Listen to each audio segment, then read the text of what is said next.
Sejam muito bem-vindos ao Boletim Conservador número 19. Eu sou Valdinei Martins, coordenador do Movimento Conservador aqui no estado do Rio de Janeiro, e hoje a gente recebe o Luiz China, que é membro do Movimento Conservador aqui no Rio, também o Rodrigo Ribeiro, que é o coordenador do Movimento Conservador lá em São Paulo, na cidade de Araraquara e região, e também o Dylan Dantas, coordenador do Movimento Conservador na cidade de Sorocaba, em São Paulo e região, para conversar sobre o papel do movimento conservador na sociedade. O que nós fazemos, eles principalmente têm muito mais tempo de estar aí com o presidente Edson Salomão do que eu, e vão dizer qual é o trabalho do movimento conservador, qual é a influência na sociedade, como movimento no campo cultural, no campo de formação política, e também qual é o papel que o movimento conservador tem feito hoje em relação ao poder público. Como que nós nos relacionamos com as câmaras municipais, com as prefeituras, como nós enfrentamos os problemas que assolam as cidades e qual é o panorama aí que pode se desenhar a partir de 2021, pós-eleição de 2020. China, eu acho que de nós quatro aqui, você é o membro mais recém-chegado aqui ao movimento, então queria que você falasse aqui para o público quais são suas impressões em relação ao movimento conservador, o que significa para você ser membro do movimento conservador? Olha, eu nunca tinha participado do movimento conservador porque as pessoas confundem muito conservadorismo como pessoas autoritárias que não dá oportunidade para quem... Eu sou suburbano, morava na Zona Oeste, agora moro em Madureira, fui muito bem recebido aqui e sei que o trabalho é sério. Estou muito feliz, fui muito bem acolhido, como ele disse aqui, eu sou o mais novato, mas eu trouxe as minhas ideias, sou camelô, feirante, transporte alternativo, trabalho na praia, e eles falaram, não, é isso que nós precisamos, nós temos que acolher a todos, e todos têm direitos iguais. E o que eu quero é que acabe esse negócio de criança tem que estudar matéria na escola. Eu não quero... Para mim, menino é menino, menina é menina. Então, eu estou fazendo parte disso aí porque isso tem que mudar. A gente tem que ensinar o que é preciso ser ensinado. Perfeito, beleza, China. Vou chamar então o Dylan. Dylan, você, como tem muito tempo de experiência no movimento conservador, quando você ouve um testemunho como esse, de uma pessoa que vem mais recente chegada no movimento conservador, mas que consegue se entender como membro, como integrante ativo e importante dentro desse organismo, a gente, como ele falou, né, geralmente se fala sobre o conservador como aquele cara retrógrado que rejeita outros pensamentos, mas elitista algumas vezes. Quando você ouve esse testemunho e você pensa lá no início, quando você chegou no movimento conservador, qual a sua consideração, qual o seu pensamento em relação a tudo isso? Perfeito, Valdinei. É isso aí, China. Bom, primeiro, isso é agregador, tá, Valdinei? É agregador porque o movimento ele precisa ocupar espaço e promover o conservadorismo. Há muito tempo em nossa sociedade, sempre teve aquele estigma. Ser conservador é ser preconceituoso. Essa é uma ideologia imposta pelos progressistas, né, na mente daqueles mais incautos, né, ou até mesmo dos legalistas. Eu tenho debatido muito com legalistas aqui na cidade e expondo o conservadorismo e desmistificando o conservadorismo como algo preconceituoso, enquanto que o conservador, na verdade, ele luta para manter aquilo que é mais saudável para uma sociedade, né? A manutenção dos valores de uma sociedade e principalmente da civilização ocidental, aquilo que fez com que chegássemos até aqui. Então, ouvir esse relato do China é agregador, é muito bom, né? E o movimento conservador não tem essa. Nós somos iguais, né? Ao contrário de certos movimentos aí que entrou na tática do Gramsci, né? Do Gramsci, de dividir a população, nós não. O brasileiro, ele é igual, ele tem uma pátria e nós lutamos, sim, pela igualdade de direitos dentro daquilo que é legal e saudável para uma sociedade. Então, que não tem negro, não tem pobre, não tem rico, não tem branco, não tem homossexual, não tem hétero. O que tem são cidadãos. Aproveito para dizer que ser cidadão é gozar de direitos civis e políticos e também de deveres. Isso tem que permear todo o norte de todo cidadão aqui no país. Então é isso. China, muito bem-vindo. Isso agrega ao movimento, tá? O movimento, ele não é apartidário, ele é um movimento suprapartidário e realmente com foco de ocupar espaços e vamos em frente. Muito obrigado pelo acolhimento e é um prazer enorme estar te conhecendo e vamos nos conhecer pessoalmente. E a recepção que eu tive no movimento conservador é muito calorosa e eu estou muito feliz e sem deixar de ser quem eu sou, isso que é importante.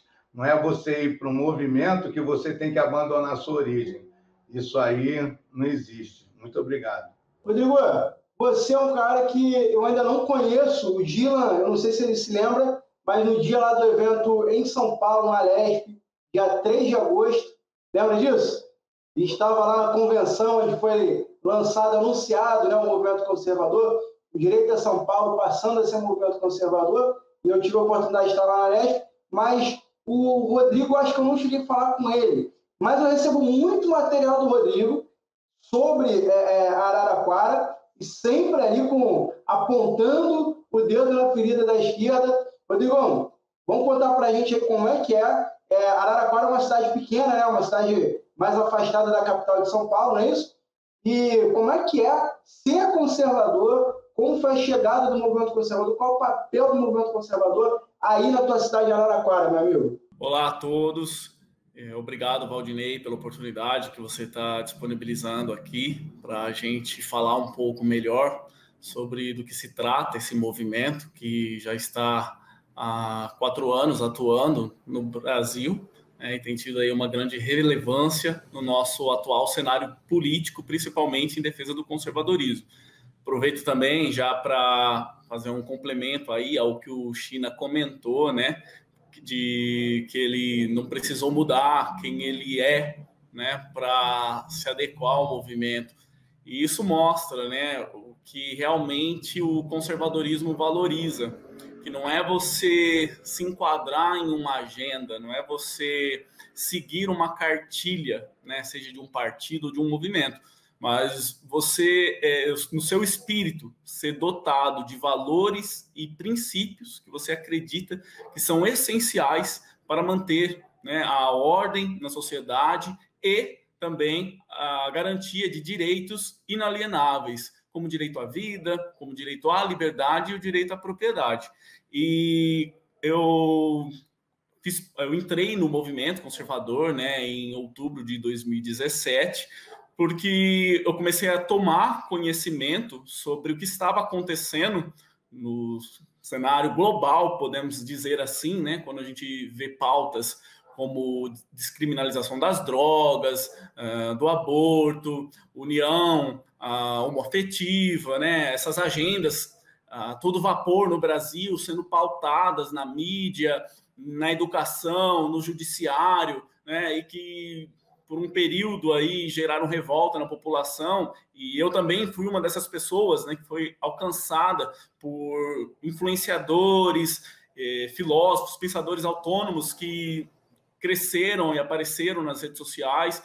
E então, pela minha criação cristã, pela base que eu tive, né, com a minha mãe, minha tia, minha avó, eu entendi que aquilo que eu aprendi no berço, né, não era errado, e que, na verdade, existia uma força, né, que queria que eu desacreditasse de tudo isso e pensasse que o mundo mudou e que eu teria que me moldar, né, a esse mundo mais liberal, mais progressista.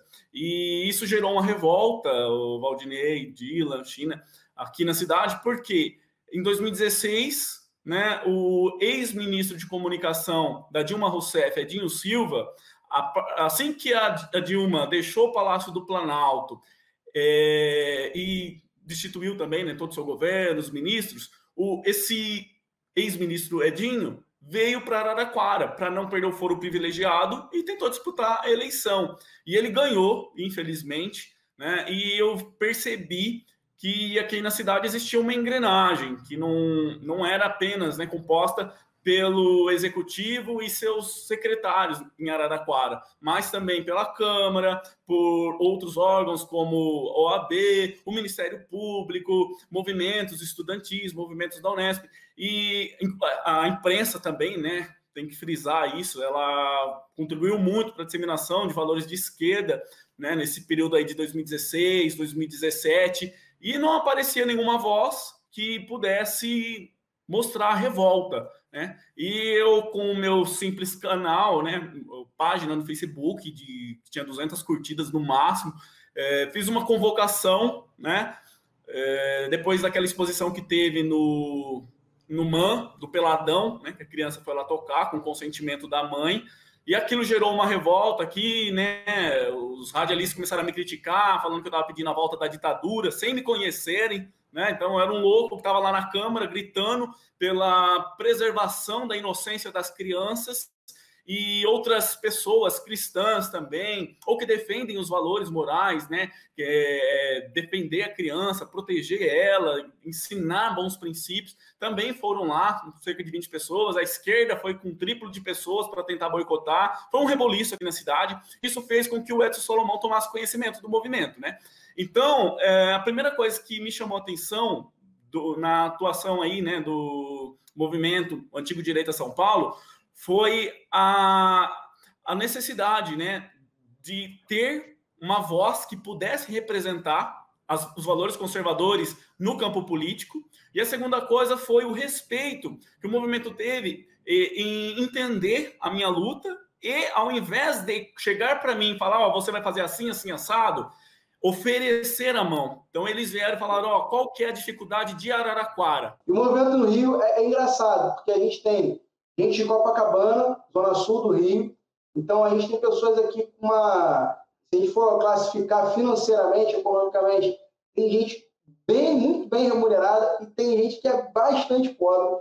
Tem senhoras de 70 anos e tem garotos de 17, tudo misturado, tem de tudo. E a gente se dá muito bem. A gente tem uma sala aqui no centro do Rio, cedida, e a gente faz a reunião, e acaba a reunião, a galera fica mais 1h30, 2 horas ali batendo papo, confraternizando, não quer ir embora. É o sábado todo ali. Então, é um ambiente bom, né, Chico? É verdade. Então, essa parte filosófica, essa parte da ideia, ela atrai muito, mas essa parte da ação também.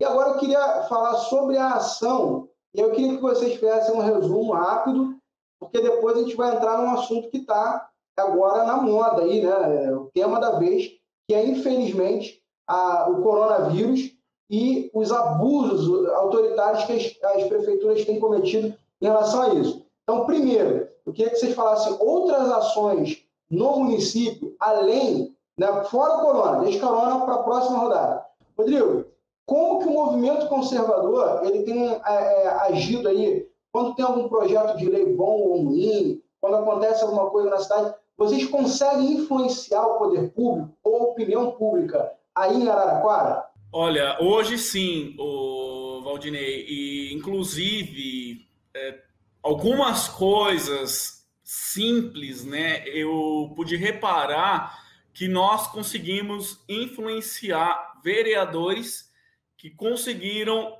mudar coisas na Câmara Municipal. Quer ver um exemplo básico? A gente já realizou reuniões do movimento nas quais nós convidamos alguns vereadores que concordam com as nossas ideias, que até apoiam os nossos valores, né? E nessa reunião, a gente fez assim, antes de começar o evento, né, nós tocamos o hino nacional, o hino de Araraquara, né, e colocamos lá a música e as 2 bandeiras. E na Câmara Municipal, por exemplo, eles não cantavam o hino de Araraquara. Então, quanto mais rápido pudesse ser a cerimônia, para eles era melhor. E a gente percebeu que depois dessa participação de um desses vereadores, numa reunião nossa, onde a gente mostrou o nosso patriotismo, onde a gente mostrou o nosso respeito, né, pela cidade de Araraquara, pela bandeira, pela sua história, eles resgataram essa tradição. Então, uma influência positiva. A gente tem participado, né, de um espaço que a Câmara Municipal disponibiliza, que aqui em Araraquara chama Tribuna Popular, que nada mais é do que um representante da sociedade civil, né, ou por meio de assinaturas de eleitores, né, de Araraquara, ou por meio de algum grupo, né, no nosso caso do Movimento Conservador, ele pode, durante a sessão ordinária, que é onde são votadas as leis, discutidos os projetos, usar um espaço para levar alguma pauta. E nós já influenciamos muito, tá, na Câmara Municipal por meio da utilização dessa tribuna, né? Já encaminhamos moções de apoio. Então, por exemplo, aqui em Araraquara, a base, né, da Câmara, ela é favorável ao PT. Então, a maioria dos vereadores pautam aquilo que o prefeito quer. E nós conseguimos que fosse aprovada uma moção de apoio ao Estatuto do Nascituro, que está sendo discutido no Congresso. Né? Além disso, nós já levamos para discussão o projeto Escola Sem Partido, já falamos do governo de Jair Bolsonaro. Então, para uma base, né, você tem aí de 18 vereadores que tem numa Câmara de Araraquara, falar sobre os benfeitos, né, do presidente da República, é meio que causar um exorcismo. Aqui em Sorocaba, a gente tem temos muitas vitórias aqui em Sorocaba e muita ação. Nós mesclamos entre o combate ideológico e a formação de base conservadora. Então, o início dos trabalhos se deu no final de 2016, quando eu e o meu parceiro aqui, o Rubens Júnior, entramos no SESC e vimos uma exposição caótica lá, totalmente caótica, com crianças bem pequenas, passando, circulando para lá e para cá. E a exposição, eu fiquei até abismado e assustado, porque eu vi na parede homens com sua genitália mutilada, né? Homens barbudos com sua genitália mutilada, com uma genitália feminina. Eu falei, mas que coisa estranha. Em outra foto, eu vi um pênis grande, né? E uma coisa muito horrível de se ver. Eu adulto, fiquei assustado. E a partir disso, teve no mês da Revolução Russa, né? Aquela revolução caótica, desumana. Você acredita que no terminal aqui de ônibus de Sorocaba ficou o mês inteiro tocando o hino da Internacional Comunista? Espera aí. Então, a gente viu que realmente estava muito errado. E era um início de trabalho ali, né? Eram duas pessoas mais ativas, eu e o Rubens, a gente parou, pensou e falou, não, a gente entrou para o movimento, que era o antigo Direito a São Paulo, e falamos, a gente precisa agregar pessoas e formar pessoas para ocupar espaços, inclusive para ocupar as câmaras e as audiências públicas, né? Precisamos dar voz conservadora para essa cidade. Então, nós fizemos a denúncia, né, através de vídeo circulando na internet, dessa exposição que ocorreu no SESC. Fizemos a denúncia também desse hino tocado no terminal da Internacional Comunista. E, a partir dali, a gente começou a se reunir na residência de alguns membros, né, do movimento. Era todo um início de trabalho. Com o crescimento das ações, né, com o crescimento das denúncias e dos estudos que a gente se propôs a fazer, foram chegando mais pessoas e se teve a necessidade da gente ter uma sede.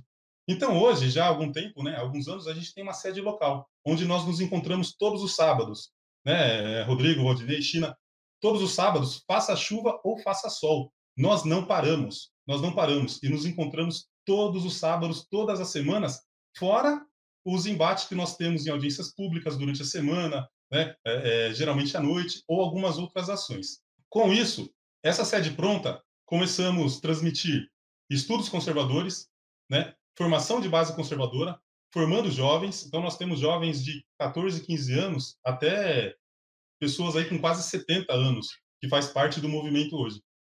Conseguimos algumas vitórias, conseguimos uma audiência pública pelo Escola Sem Partido na Câmara de Sorocaba. E essa audiência pública, nós tivemos participação em uma, mas nós que coordenamos outra, né? Então, foi um marco, né? Coordenamos toda uma audiência pública, definimos os participantes e todo o processo.